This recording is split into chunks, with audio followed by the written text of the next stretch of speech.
side. Good evening and welcome to Newswatch this Friday, the 16th day of February 2024. Hoping your weekend is already coming on well. My name is Melissa Oduor. On the sign language tonight is our President William Ruto has once again implored members of Parliament to expedite the long-contested affordable housing bill for the country to begin reaping the benefit it offers. The President took the affordable housing program to his deputy Rigathi Gachagwa's backyard in Nyeri County, where he continued to drum up support for the initiative, highlighting its potential to increase access to affordable housing, socioeconomic development and job creation, among other benefits. And as Grace Sahati says, reports now the call by President Ruto comes at a crucial time when lawmakers are actively engaged in discussions regarding the proposed legislation.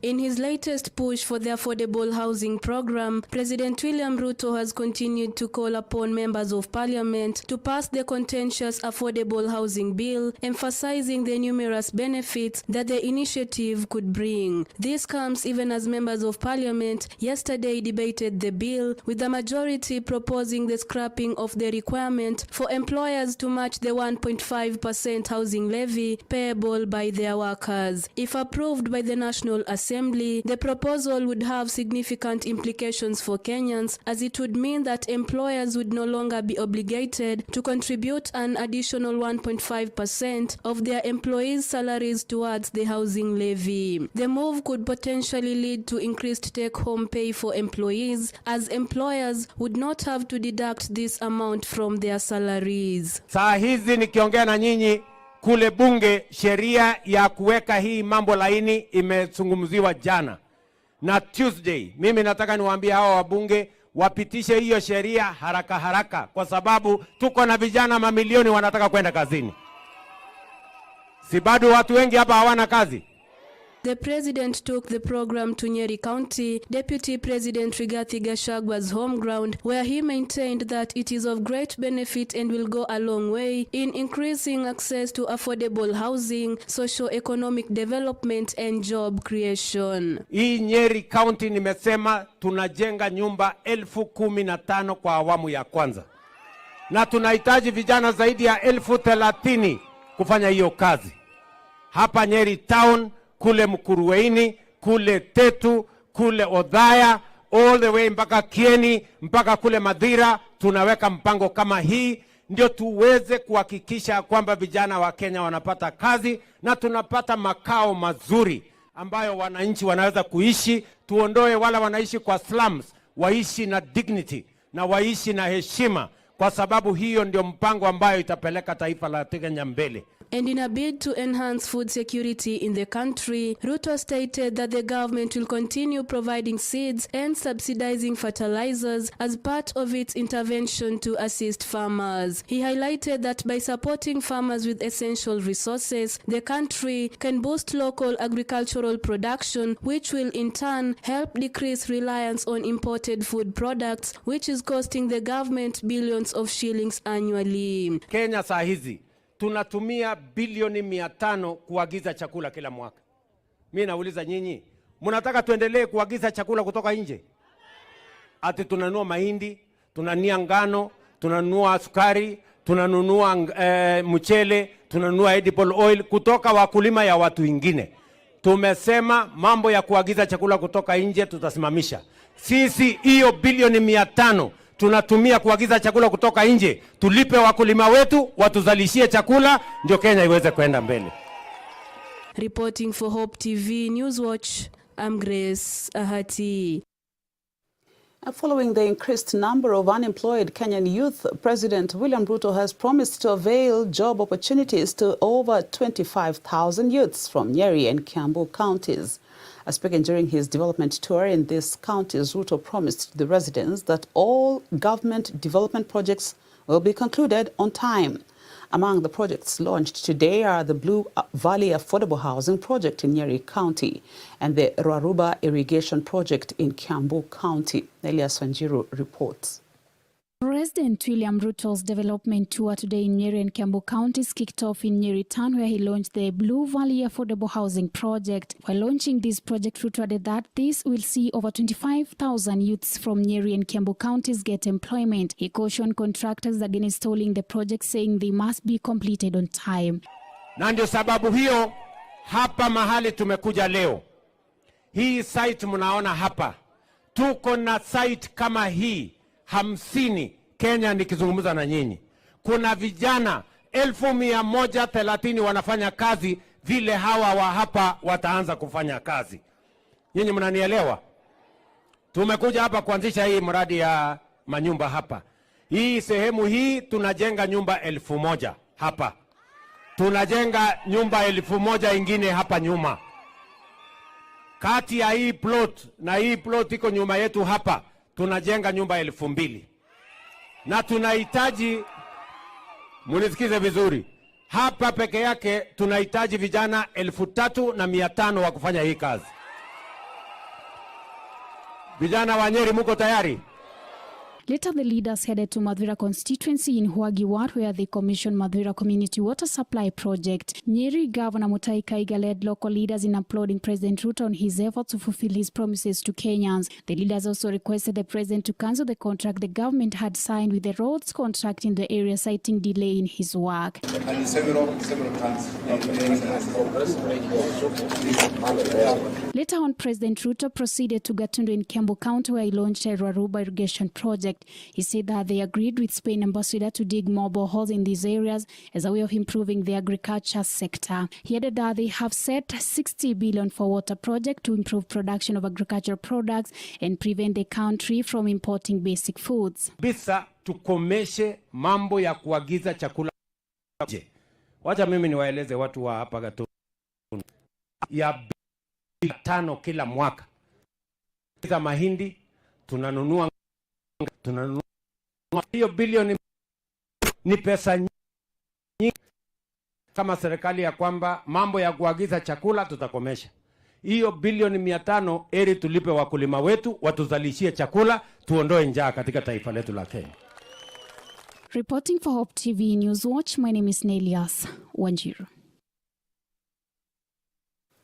And in a show of solidarity, Azimio la Umoja One Kenya coalition leaders have announced their full support for opposition leader Raila Odinga's decision to seek the chairmanship position at the African Union Commission. Addressing the press, Wiper Party leader Kalonzo Musyoka said Raila is the most ideal candidate for the position due to his selfless role in the democratization of the nation and his sacrifice towards inclusivity and stability.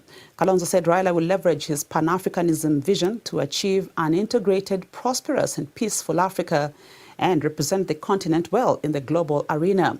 The Azimio leaders pointed out that it is East Africa's turn to lead the African Union and urged all compatriots within and without the region to support Raila's candidature for the post. Azimio la Umoja One Kenya coalition party endorses Right Honorable Raila Amolo Odinga, EGH, for chairperson of the African Union AU Commission. Following yesterday's public announcement by our party leader, the Right Honorable Raila Amolo Odinga, that he will be seeking the support of the African continent in his desire to be the next chairperson of the African Union Commission, we would like to state as follows. Number one, as Azimio Coalition, we welcome and congratulate our party leader for the bold step of putting his name forward for consideration of this most important role to the African continent and its people. We fully support his decision and we shall back his candidature to our fullest capacity. Number two, from the onset, Mr. Odinga has played a crucial and selfless role in the democratization of our nation. His sacrifices towards achieving socio-economic development, inclusivity, and stability of our republic are well documented. He has always put Kenya first, These are qualities that we believe are needed for the next chairperson of the AU Commission. Number 3, as you all know, Mr. Odinga has a long-standing history of commitment to Pan-Africanism. We believe that as the AU chairperson, he will leverage his Pan-Africanism vision of identity and inclusivity to achieve, I quote, an integrated, prosperous and peaceful Africa driven by its own citizens and representing a dynamic force in the global arena, end of quote. Number 4, Right Honorable Raila Amolo Odinga has an unparalleled track record of leadership in promoting democratic principles, human rights, and good governance. These qualities make him the most ideal candidate for the position of chairperson of the AU Commission. In addition, Mr. Odinga is a bridge builder with an uncanny ability to unify and foster collaboration among member states. Number 5, in addition, we believe that Mr. Odinga is eminently qualified for the job, having been the AU High Representative for Infrastructure Development. He has traversed the continent, interacted with our people, and understands their wants and their needs. Number 6, we are aware that this is East Africa's turn to head the AU Commission, and we do pray that the East African community, the EAC, will support this bid of one of their most illustrious sons. Number 7, we are confident that Mr. Odinga's candidature for the position of AU chairperson will garner overwhelming support from all corners of the continent. His broad appeal and international name recognition as a statesman committed to Africa's progress makes him the right and best candidate for the job. Still on the AUC job, a day after opposition leader Raila Odinga expressed interest in the African Union chairmanship position and was endorsed by former Nigerian leader Olusegun Obasanjo, the Central Organization of Trade Unions, COTU, has supported Raila's bid.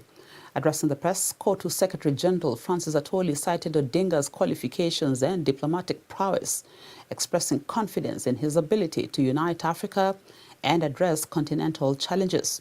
He further lauded the government for its support, emphasizing Odinga's potential to bring peace to Kenya and beyond. Ketan Diego has more details. The Central Organization of Trade Unions COTU Secretary General Francis Atwoli has expressed support for opposition leader Raila Odinga's bid for the top African Union Commission chairmanship job position. This follows Raila's announcement yesterday, where he expressed his readiness to vie for the Africa Union chairmanship and effectively replace current chairman Musa Faki Mahamat, whose term comes to an end next month. I have been consulting widely among friends. As the general said, he is one of my closest friends on the continent. And I intimated to him that if there should be interest, I will myself be keen to serve the continent of Africa. And because of all these considerations that I am inclined to accept the challenge, should the leadership of Africa want my services, I am ready and offer myself to be of service to this continent. Addressing the press, Atwoli asserted that Odinga was the most suitable candidate for the job and called on the government to advocate for him, while pointing out that Raila had served for 5 years as AU Special Envoy on Infrastructure. He said Odinga's acquaintances included several presidents, emphasizing that if any of them were to run against him, they would not succeed. Atwoli further remarked that Odinga would be elected unanimously for the position by the 55 member states, assuring Odinga of the backing from the Organization of Africa Trade Unions for his candidacy. We're supporting him to be in Addis Ababa. We are not worried about positions because Raila is not there. Unless you are a weak politician, and a weak politician is a planted politician, and a planted politician, we don't need it. Atwoli expressed his confidence in Raila's ability to comprehend the political, socio-economic dynamics not only of Kenya but also of Africa as a whole, and highlighted Raila's efforts in Ivory Coast to broker peace as evidence of his capability to facilitate peace across Africa. Changes that Raila has made, the changes Raila amefanya, is better for us in Kenya, is better for Africa, and better for the whole world. Unless you are selfish and you are weak, without Raila, how will I survive? But strong people like ourselves, we can weather any opposition, we can weather any opponent, we can fight on our own, we can exert our pressure, we can plan a sense of direction. Atwoli's remarks come shortly after the government, through Foreign Affairs Ministry Principal Secretary Korir Sing'oei, has assured of the Kenyan government, led by President William Ruto's keenness to endorse and facilitate the former Premier's candidature for the Africa Union chairmanship. Reporting for Hope TV Newswatch, my name is Kate Andiego. Away from that, Interior Cabinet Secretary Kithure Kindiki has ordered the closure of all outlets selling illicit alcohol and directed that those owning or running them be apprehended and prosecuted in accordance with the law. This comes as the death toll from the Kirinyaga killer group rose to 20 after 3 more victims succumbed in Kandogo village. More than 5 others are admitted in hospital after they consumed the contaminated alcohol. CS Kindiki said the crackdown will be carried out with the same intensity and determination as the fight against terrorism, saying the two are similar, and warning that anyone found engaging in illicit liquor trade will face the full force of the law. Speaking in Kirinyaga after holding a strategy meeting with the newly deployed members of the Kirinyaga County and Mwea West Sub-County Security and Intelligence Committee, CS Kindiki said his office and the national administration has established a program that will be cascaded to the villages to rehabilitate those who are chronically addicted to alcoholism and drugs. We had already assessed in the Ministry of Interior, and we had identified the sale and consumption of illicit and poisonous drinks and narcotic drugs as a security threat. However, looking at what has happened, it is our view that this threat of poisonous alcohol and the consumption of narcotic drugs is a serious threat on the same level as terrorism and banditry. And therefore, I want to say that starting today, the government is going to declare a countrywide operation on all areas of our country where our people have been imprisoned by the consumption of dangerous drinks and alcoholic drinks. And that operation will begin immediately. I have directed all the county security and intelligence teams across the country to convene today and bring a roadmap which will enable us to carry out an operation to make sure we save those of us who are still alive before we have an incident like this again. Mr. John Mureithi is in custody, and we have obtained custodial orders to keep him in custody until we complete our investigations, and we intend to charge Mr. Mureithi with the most serious crimes ever in our statutes. The murder of so many people is not a small matter, and therefore We are not looking at routine charges about operating without licenses and other misdemeanors. We are looking at putting a proper, serious case, watertight, that this fellow will never know freedom again. And I don't see any difference between what this character has done and what other dangerous criminals have done in other parts of the country. And Busia Senator Okia Omtata has escaped unhurt in a road accident on his way to Busia. According to the senator, the accident involved the trailer and the vehicle he was traveling in. The trailer, which had lost control in the Oduor area in Kisumu County, hit his vehicle, a Nissan AD van, and threw him off the road. The senator, who checked in at the Oduor Sub-County Hospital, however, did not sustain any injuries and thanked God for escaping unhurt. He has attributed this to having his seatbelt on during the journey.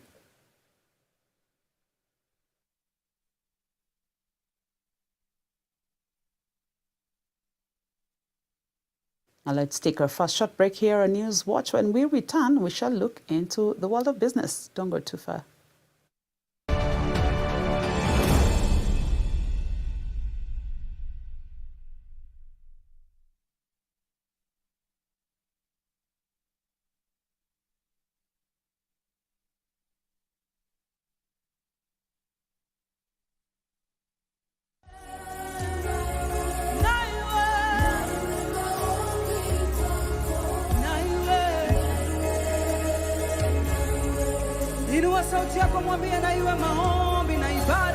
Hello there, praise the name of the Lord. My name is Evelyn Wanjiro. To get Naiwe Maombi as your Skiza tune, SMS Skiza 8830022 to 811. Hope Skiza, spreading the hope.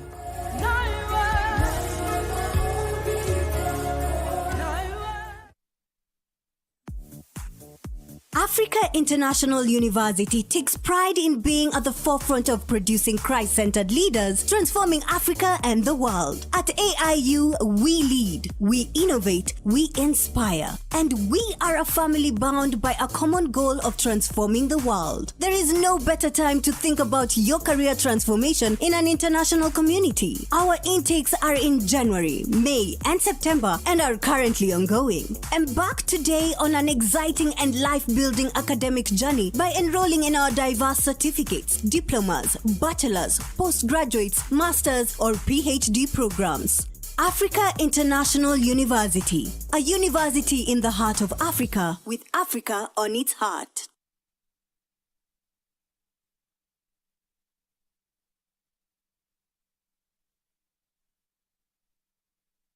Hope TV is where you look and live, with an excellent selection of the best Christian programming consisting of local and international content of inspirational stories, talk shows, Bible commentary, youth, health shows, children entertainment, contemporary gospel music, extended times of worship, live broadcast, news, movies, drama, Christian ministry programs, and so much more. Hope TV is another quality service from Christ is the Answer Ministries, with over 45% of authentic and credible local content every week. Hope TV is a sister station to Hope FM, Kenya's leading Christian radio station, with footprints across the country. Tune in to Hope TV, where you look and live.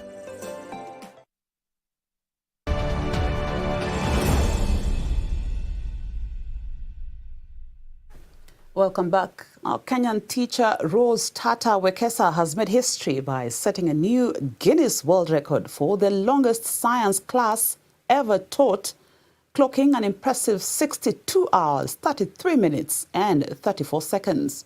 Wekesa, an educator at St. Austin's Academy in Lavington, achieved the milestone at the Multimedia University of Kenya, where she tirelessly persevered through sleep deprivation and fatigue. Despite this, Wekesa expressed her dedication to imparting knowledge to future generations. And as Abigail Namude reports, the Guinness World Record is yet to officially ratify her accomplishment.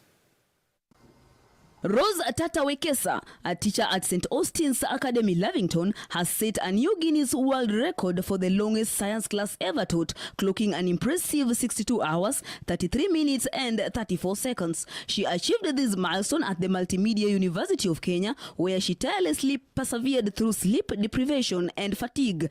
Tata, however, said that her dedication was mainly inspired by imparting knowledge to the future generations, and this to happen, she had to be familiar. She further said that her journey began when she got an approval from the Guinness World Record on October 31st, 2023, after the first application was rejected in June 13th, 2023.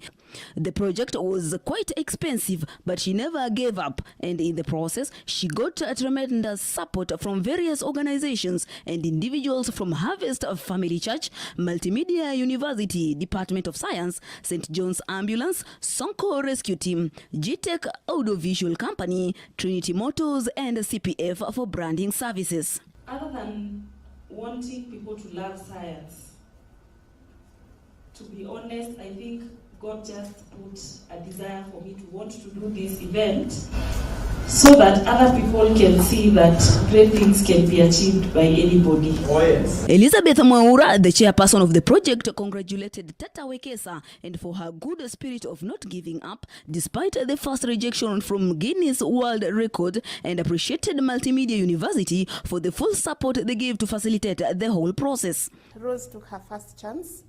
Actually, if I may say, she took two chances. On the 13th of June, 2023, a lady by the name Rose Tata Wekesa had slept. I think she dreamt.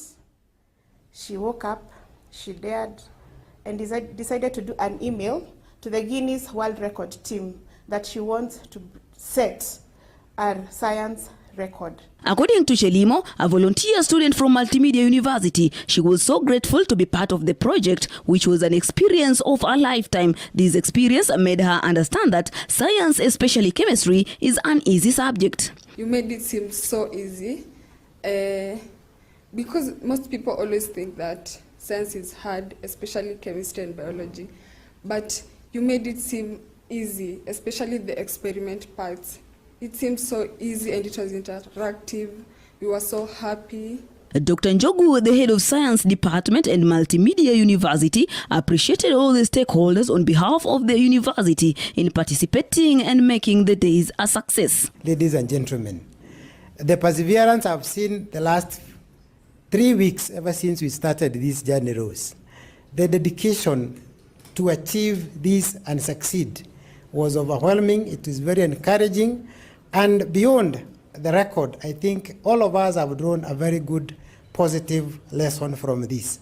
This is a good start for schools, especially women in science, mathematics, engineering and technology, which they seem to shy off from pursuing. Reporting for Hope Newswatch, I'm Abigail Namude. Indeed, what an accomplishment by Rose Tata Wekesa. May the odds favor her. Now, Princess Zahra Aga Khan has held a meeting with First Lady Rachel Ruto and later called on President William Ruto at State House in Nairobi. The meetings provided an opportunity to discuss the decade-long development partnership between the Aga Khan Development Network and the Government of Kenya to improve the quality of life of all Kenyans in areas of future cooperation. Princess Zahra, the eldest child of His Highness the Aga Khan, is on a 6-day visit to Kenya to attend the global convocation ceremony of the Aga Khan University and to visit a number of AKDN projects. More than 730 students across 4 countries will graduate this year during the ceremony. Princess Zahra will also attend the 20th anniversary commemoration of the Aga Khan Academy in Mombasa and will visit a number of health and education institutions across the country.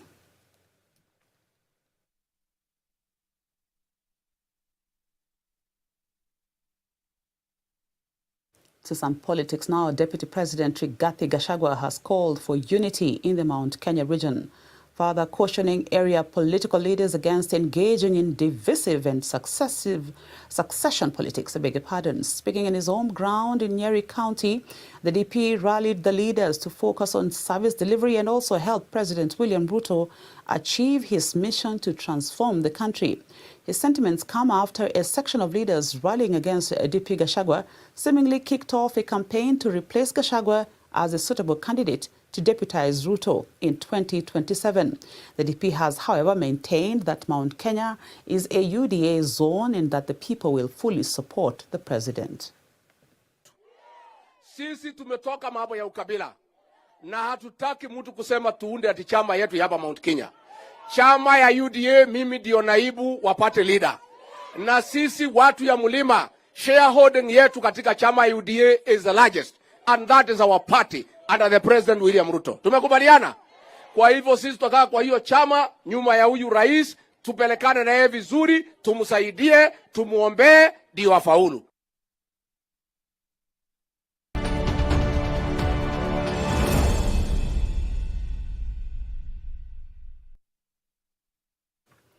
To business now, Absa Bank Kenya has launched its newest branch located at the BBS Mall, one of Kenya's largest shopping malls, located in the commercial area of Eastleigh in Nairobi County. Making the announcement, the bank said through the branch it is opening its doors to the thriving Eastleigh business community.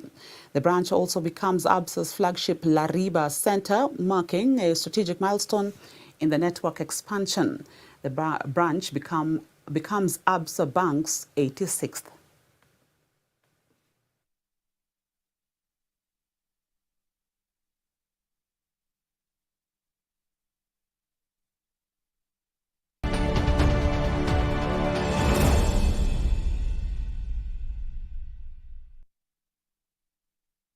Some sports now. Reigning Kenya Volleyball Federation League champions KCB volleyball team continued their dominance in the league and extended its unbeaten run after defeating Nairobi Prisons 3-1 in a thrilling match held at the Malaba Stadium. The team had earlier dismantled Kenya Army with a resounding 3-0 victory at the same venue.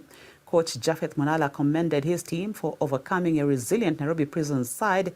Further strengthening their lineup, the Lionesses have secured the services of setter Sheila Wabwire and right-side hitter Deborah Jesang. Both players are alumni of Kwanzanze Secondary School and Kesogon Secondary School, respectively, through the KCB Volleyball Team Academy program. We started very well. We have fought till the end, but we have lost one set to the team. But we are hoping as we go on preparing for the club championship, by the time we reach there, the team will be in good position.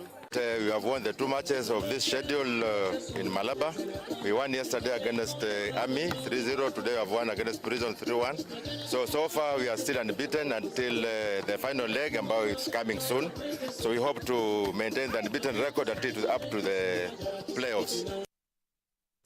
And Lisa Christopherson, the founder of the Lioness Rally, Africa's first all-female rally, is set to make history once again as she takes part in the first WRC Safari Rally supported by the Talanta Hela initiative. Her preparations for the rally have involved fundraising and getting her car, a Subaru N10, ready.